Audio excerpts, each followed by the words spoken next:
हाजरी और आप मौजूद हैं। मैम, जो धरना प्रदर्शन हो रहा है इसका कितना असर देखने को मिल रहा है? देखिए, लोकतांत्रिक व्यवस्था में जनता स्वतंत्र है। लोग स्वतंत्र है अपनी बातों को रखने के लिए, अपनी बातों को जगह पे रखने के लिए, धरना प्रदर्शन करने के लिए, और उसी का इस्तेमाल हम लोग भी कर रहे हैं। सरकार चाहे वो केंद्र की हो या इस राज्य की, वो पूरी बहरी हो गई है और ना वो कुछ बोल रही है, ना कुछ वो जवाब दे रही है, ना वो सुन रही है हमारी बातें। मगर फिर भी आज जब हम यहाँ राजभवन में कौन रहते हैं? राज्यपाल। 5वीं अनुसूची में जो राज्यपाल ही आदिवासियों के कस्टोडियन हैं। तो हम आज जब यहाँ पर आए हैं अपनी बातों को रखने के लिए कि किस तरह से हमारी धार्मिक पारंपरिक व्यवस्था को और हमारी आस्था को जिस तरह से ठेस पहुंचाई जा रही है, तो उनको संज्ञान लेना होगा। क्योंकि जो हमारी पौराणिक समय से जो हमारी व्यवस्था है, हमारा जो खासतौर से सिरम टोली, जो सन्ना स्थल, वो 3 तरह के जो खतियान में जो दर्ज रहा है, वो उसका सरकारी अतिक्रमण पिछले साल कर लिया गया। जो बेलगान जमीन है जिसका और कोई कभी ट्रांसफर नहीं हो सकता, उसका इस तरह से अतिक्रमण हुआ। और साथ ही साथ हमारे तमाम विरोधों के बाद भी और मांग के बाद भी जो है रैम का निर्माण जो है बंदूक के साय में किया गया। हम राज्यपाल जी को ये बताने आए हैं। रैम के साथ अब और भी मुद्दे जुड़ रहे हैं इसमें जो है, क्या कहना है आपका? निश्चित रूप से रैम तो अब तैयार हो गया, उद्घाटन की तैयारी चल रही है। वो हमारा मुद्दा हमेशा रहेगा, उसका विरोध हमारा हमेशा रहेगा, और हमारा ये मुद्दा भी आज भी है। इस सरना स्थल को बचाने के लिए बाबा कार्तिक उरांव ने जो अपनी अगुवाई में उसको अतिक्रमण, गैर आदिवासी से के अतिक्रमण से बचाते हुए उसको पुनः उसके मूल रूप में स्थापित किया था। साथ ही साथ स्वरूप शोभा यात्रा जो देश भर में 2022 में उसको 5वां स्थान मिला था। तो सब चीज को जो है नष्ट करने की ये जो षड्यंत्र है, जो निश्चित रूप से भाजपा, विश्व हिंदू परिषद, आरएसएस का जो षड्यंत्र है, उसमें हमारे मुख्यमंत्री भी शामिल हो गए। इसलिए उन्होंने हमारी सभी मांगों को दरकिनारा करते हुए इसका निर्माण पूरा करवाया, क्योंकि रैम जो है षड्यंत्र के तहत ही उतारा गया। अब जो हम लोग जो दूसरी बातें और है कि हमारा धर्म कॉलम कोड, ये जो है हमारा अंग्रेजों ने हमारी विशिष्ट परंपरा, सभ्यता, संस्कृति को देखते हुए 1871-72 में जब जनगणना का काम शुरू हुआ इस देश में, तभी से हमें अलग कॉलम कोड में रखा गया, जो 1941 तक चला, आजादी से पहले।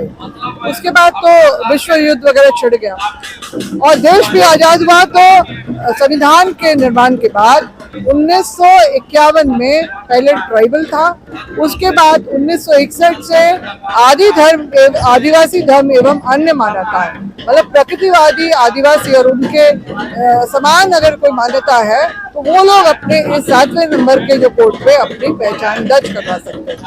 ये व्यवस्था अपनी 2011 तक चली और सरना धर्मावलंबियों ने अपना 50 लाख का रिकॉर्ड तकरीबन का 2011 के जनगणना में अपना स्थापित किया। देश भर का आंकड़ा बना 10 करोड़ 40 लाख, जिसका हम लोग सही नहीं मानते हैं क्योंकि हमारी जनसंख्या निश्चित रूप से कहीं ज्यादा है।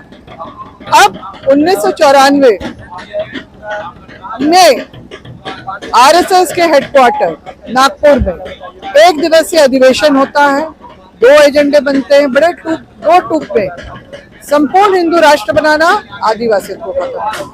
और हम लोग क्या देखते हैं, मोदी सरकार जब इस देश में 2014 में आती है, पहले चर्च पे हमला, फिर मुसलमानों पे हमला, फिर 2016 में सरना सनातनी एक है विश्व हिंदू परिषद मेरे ही गृह जिला गुमला में जो करके ये नारा लगाता है, जिसका हमने विरोध किया।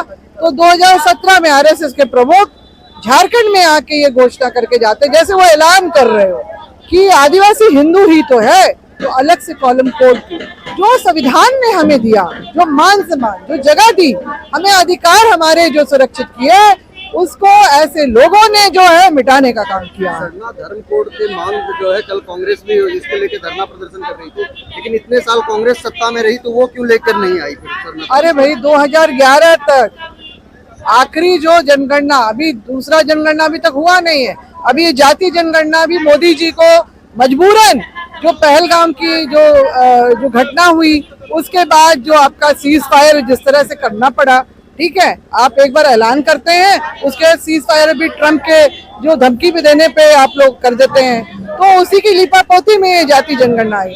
अब आदिवासी जो है, देश के आदिवासी ये सवाल करते हैं कि हमारे जो धर्म कॉलम कोड तो आपने मिटा दिया कागज से, तो प्रस्तावित जनगणना प्रपत्र जो 2020-21 में जो छपा था, उसमें हमारा 7वें नंबर का जो कॉलम कोड है उसको हटा दिया गया। तो हमारी अपनी पहचान अब कहाँ दर्ज होगी?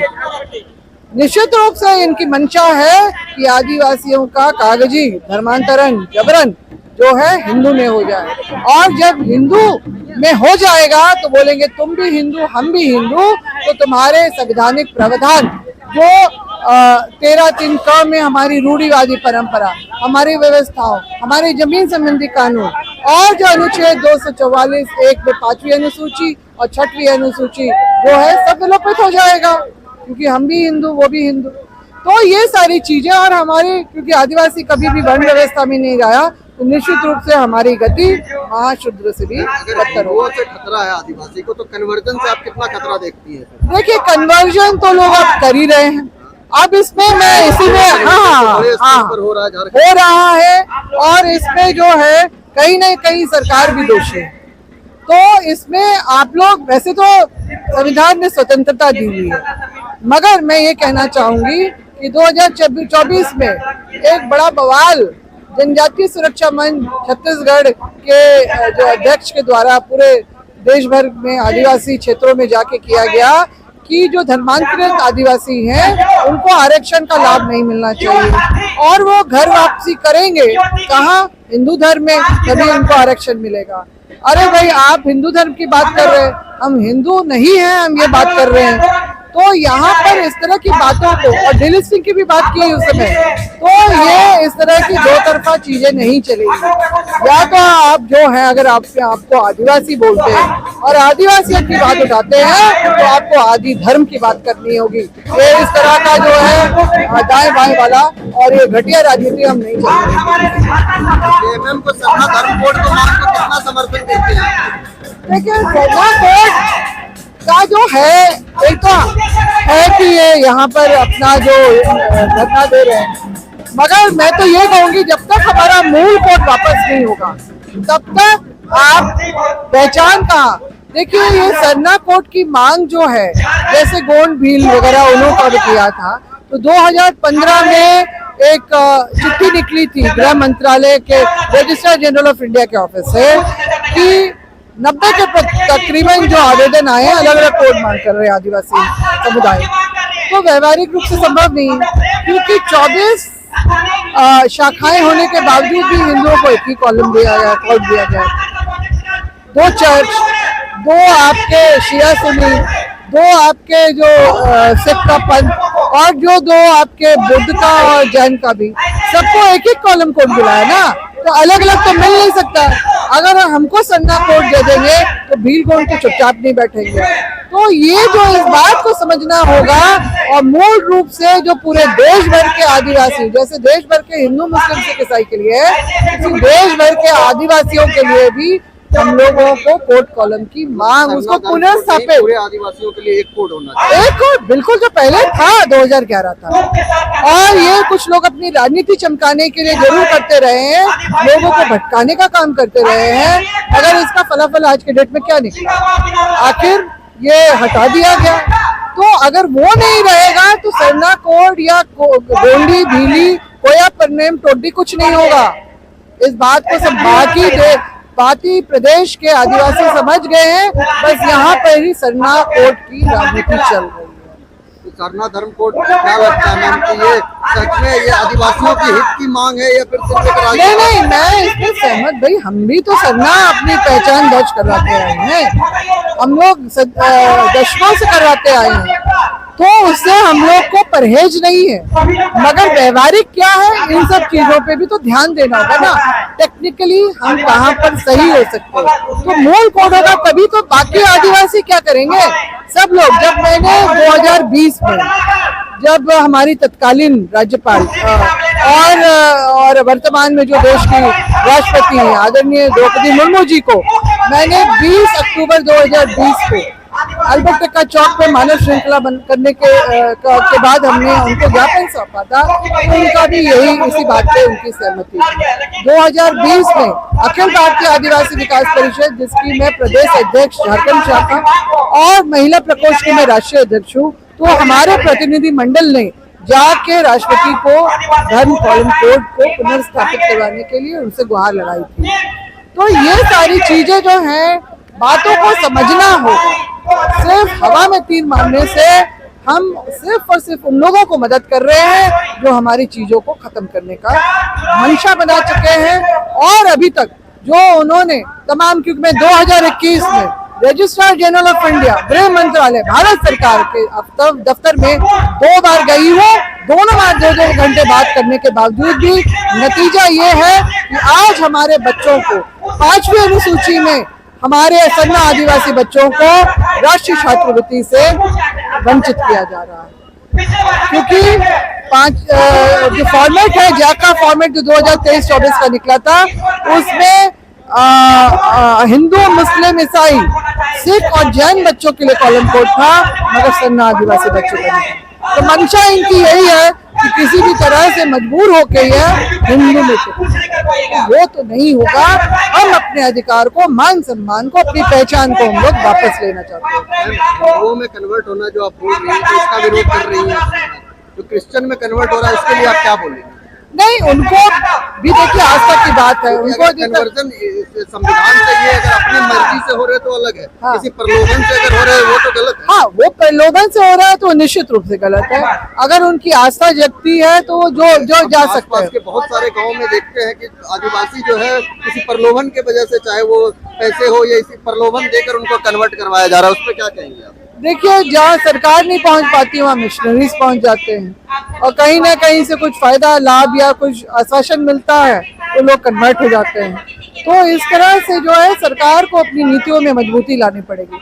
अभी क्या हो रहा है, हमारी राज्य सरकार भी जो है, उन्होंने टीएससी की बैठक में क्या फैसला लिया, पैसा कानून यहाँ पर लागू नहीं हुआ अभी तक 4.5 साल में, 24 साल में, मगर जो है वो कहते हैं कि अंग्रेजी शराब का ठेका अब हम आदिवासी गांवों में, अनुसूचित क्षेत्रों में खोलेंगे, लाइसेंस भी एक आदिवासी को देंगे और ग्राम सभा की भी हम अनुमति लेंगे, सहमति लेंगे।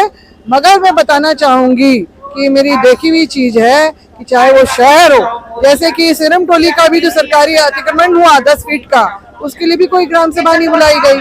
गांव में भी जो सड़क योजना या दूसरी तरह की योजना जो भी जाती है, क्रशर के लिए, माइनिंग के लिए, कभी भी ग्राम सभा की सहमति नहीं ली जाती है। तो अब शराब के ठेके के लिए क्यों? और जो महुआ हड़िया तो अभी पी के वैसे ही लोग बर्बाद हो रहे थे, अब सरकार अंग्रेजी शराब पीने का शौक भी पालेंगे। मैया समान योजना का जो है पैसा, लाओ जी, दो इधर, पार्टी करेगा वो आदमी काम पे नहीं जाएगा, उसको अपना शरीर खराब करेगा। अंगूर से बनने वाली शराब की बातें आ रही है। तो मैं बोलना चाहूंगी कि जानकारी है ये कि गन्ने के रस के जो निकलता है मोलासेस, उसको डिस्टिल करके बनता है स्पिरिट, जिससे लोगों का जो है उसमें रंग मिला के, और वो जो शराब जो है, अगर स्पिरिट जो घटिया क्वालिटी की रही तो निश्चित रूप से जो है उसका जो अंगूर से बनेगा ना, उसका स्वाद मीठा होगा, वो वाइन कहलाता है, वो वाइन कहलाता है। और ये जो है वो स्पिरिट है, अंग्रेजी शराब, जो गांव में आप किस कंसेशन रेट में अंग्रेजी शराब दिलवाएंगे क्या? मगर मेरा सरकार से ये कहना है, ये सब करने से अच्छा, अभी सरकार की इस बात का बहुत तू हो रही है, लोग सशंकित डर गए कि अगर ये हो गया तो हमारा गांव का गांव बर्बाद हो जाएगा। गांव के लोग समझ रहे हैं इस बात को। और सरकारी स्कूल जो खासतौर से गांव की मैं बात करूंगी, क्योंकि वहाँ प्राइवेट स्कूल नहीं होता है, वहाँ की जो बच्चे हैं अभी भी सरकारी स्कूल के ही उस पर निर्भर करते हैं। वहाँ आज भी हमारे हर विषय के जो है शिक्षक नहीं है, सरकारी शिक्षक नहीं है। आज भी जो है आपका ये पैरा टीचर के मिले जुले समायोजन से जो स्कूल चलता है, तो वहाँ न करके कृषि प्रधान देश है, राज्य है, आप हमारे किसानों को मजबूत कीजिए नई तकनीक से। वो अपनी जमीन के टुकड़े से कैसे मुनाफा कमा सकता है, कैसे वो अपनी आय में वृद्धि कर सकता है, कैसे वो जीवन में आगे बढ़ सकता है। आप सरकारी दूसरी योजनाओं को लागू कीजिए ना, मगर नहीं, मैया योजना के चलते तो सब योजनाएं ठप हो गई हैं। पेंशन जो वृद्धा विधवा पेंशन, विकलांग पेंशन जो है, हाँ बैठे हैं, बिल्कुल बिल्कुल, इनका भी पेंशन बंद हो गया। 300 दिनों से लगभग यहाँ बैठे हुए हैं। इनका क्या अधिकार नहीं बनता है? हाँ, आप मैया सम्मान योजना के नाम से आपने सब सारे, और बाकी जो आपका जो जितने भी पिछले टर्म में 2023 में जो मुख्यमंत्री रोजगार सृजन योजना के तहत जो कई युवाओं ने जो अलग अलग योजना में जो अपना बड़ा अप्रूव करके पड़ा हुआ है, फंड नहीं है, फंड कहाँ गया? तो ये सारा कहना है कि जो नई शराब नीति आई है जो ग्राम स्तर पर खोलेगी, इससे राजस्व में ही हमारा राज्य जो है इस पूरे देश भर में खनिज के लिए जाना जाता है। 40 से पुराना प्रतिशत है, अब यूरेनियम, मीथेन गैस, और उसके बाद आपका हीरा और सोना और पन्ना की भी जो मिलने की बात है, तो निश्चित रूप से प्रतिशत और बढ़ा है। आप उससे राजस्व कमाइए ना, आप लोगों को बर्बाद करने की क्यों नीति बना रहे हैं? तो राजस्व ये ऐसी बात नहीं है कि उत्पाद विभाग दूसरे राज्यों में नहीं है, मगर ये आबकारी, ये उत्पाद जो है राजस्व का ऐसा स्रोत नहीं बनना चाहिए कि लोगों की बर्बादी, गांव की बर्बादी का वो जो है कारण बने। तो इसीलिए हम इनका विरोध कर रहे हैं। और जो हमारा धर्म कॉलम कोड की बात तो हम कर ही रहे हैं, पैसा को यहाँ पर लागू करने की बात है, और जमीन की लूट जो यहाँ पर हमारे तमाम जमीन संबंधी कानूनों के बावजूद भी वो हो रही है, चाहे वो रहती जमीन हो, चाहे वो व्यवस्था की जमीन हो, चाहे वो गैर मंजूरवा जमीन हो। और अभी तकरीबन हफ्ता 10 दिन पहले जो झारखंड उच्च न्यायालय की तरफ से ये बात आई कि अब जो है इस राज्य में जो गैर मंजूरवा जमीन की भी रसीदी कटेंगी, तो मैं बताना चाहूंगी संविधान में 5वीं अनुसूची के लिए स्पष्ट रूप से ये लिखा हुआ है कि 5वीं अनुसूची राज्य में गैर मंजूरवा जमीन की मालिक जो है सरकार नहीं है, वो उसकी संपत्ति नहीं है। उसका इस्तेमाल और उपयोग कैसा होगा वो वहाँ की जनता इसका निर्णय लेगी, सामूहिक इस्तेमाल किस तरह से। एक आदिवासी मुख्यमंत्री के द्वारा किया जा रहा है, उनको भी तो पता है कि अरे पता नहीं इनको क्या पता है, नहीं पता है। अब तो टीएससी का भी गठन गलत तरीके से हुआ है, गलत फैसले ही आ रहे हैं हमारे खिलाफ में। तो अब तो वो सिर्फ आदिवासी कहने के लिए लग गए हैं, मगर जो उनकी कार्यशैली हम लोगों को अब समझ में आ रही है, जिनको हमने अपना भाई बेटा समझ के, जो इस राज्य की जनता ने जो है बड़ा भाई समझ के भी जो उनको समर्थन दिया, जब वो जेल गए तो जेल का ताला टूटेगा, हेमंत सोरेन छूटेगा, उसको छोड़ो। गलत आरोप में जो ले गए हैं और चुनाव में भी उनका जेल जाना एक मुद्दा बना था, तो हमने बड़ी उम्मीद से उनको सत्ता पे बिठाया कि हमें संरक्षण मिलेगा, हमारे लिए वो काम करेंगे। मगर अब ये बबुआ सरकार में बदल गई है। निश्चित रूप से जो निर्णय जिस तरह के आ रहे हैं, ये कहीं ना कहीं अभी हम लोग क्या देख रहे हैं, हमें तो जो 30 मार्च के उसमें हमें झूठे उसमें केस में फंसाया गया। पूजा सिंघल प्रमाणित है, वीरेंद्र राम जो आपके इंजीनियर इन चीफ जो है, इनके ऊपर ईडी ने जो केस किया, जेल से ये लोग छूट के आए। जैसे ये बरी होके आते हैं, इनका जमानत पे आते हैं वापस, तो इनका निलंबन मुक्त कर दिया जाता है, इनकी पोस्टिंग में फटाफट। ऐसे कई लोग हैं, कई आदिवासी अफसर हैं जिनको दर दर भटकना पड़ता है, मगर ये मेहरबान ऐसे लोगों पे है जो इनको कुछ कमा के दे। तो इस तरह की नीति चल रही है यहाँ पर सरकार की, जो निश्चित रूप से जनता के हित में नहीं है। ट्राइबल एडवाइजरी कमेटी की बात कर रहे हैं, उनके जो अध्यक्ष है स्टीफन मरांडी, उन्होंने तो इस नई शराब नीति का समर्थन किया है। उनका कहना है कि इससे जो है जहरीली शराब और जो शराब तस्करी हो रहा है उस पर रोक लगेगा। अब ये किस तरह की शराब पहुंचेगी वहाँ पर, ये तो देखने वाली बात, मगर हम लोगों को, हम तो इसका विरोध करते हैं। हम नहीं चाहते कि गांव में शराब की दुकानें जो अंग्रेजी, आपको तो लोगों को उससे हटने का वो करना चाहिए। और जो हड़िया है खास तौर से, जो वो हमारे आदिवासी जो समाज में, जो हमारी परंपरा में पूजा में चढ़ता है, पान पदार्थ उसका वो करते हैं, अब उसका जिस तरह से, क्योंकि आज हम लोग गांव में जाते हैं तो हाट में अलग से हड़िया था वो पूरा, तो जिनको अपना पेट पालना है, अपने बच्चों को पढ़ाना, ऐसी कई महिलाएं हमें मिल गई है जो हड़िया बेच बेच के अपने बच्चों को जो है उच्च शिक्षा तक, नौकरी तक पहुंचा रही। तो सरकार कहाँ है? सरकार तो कौन है?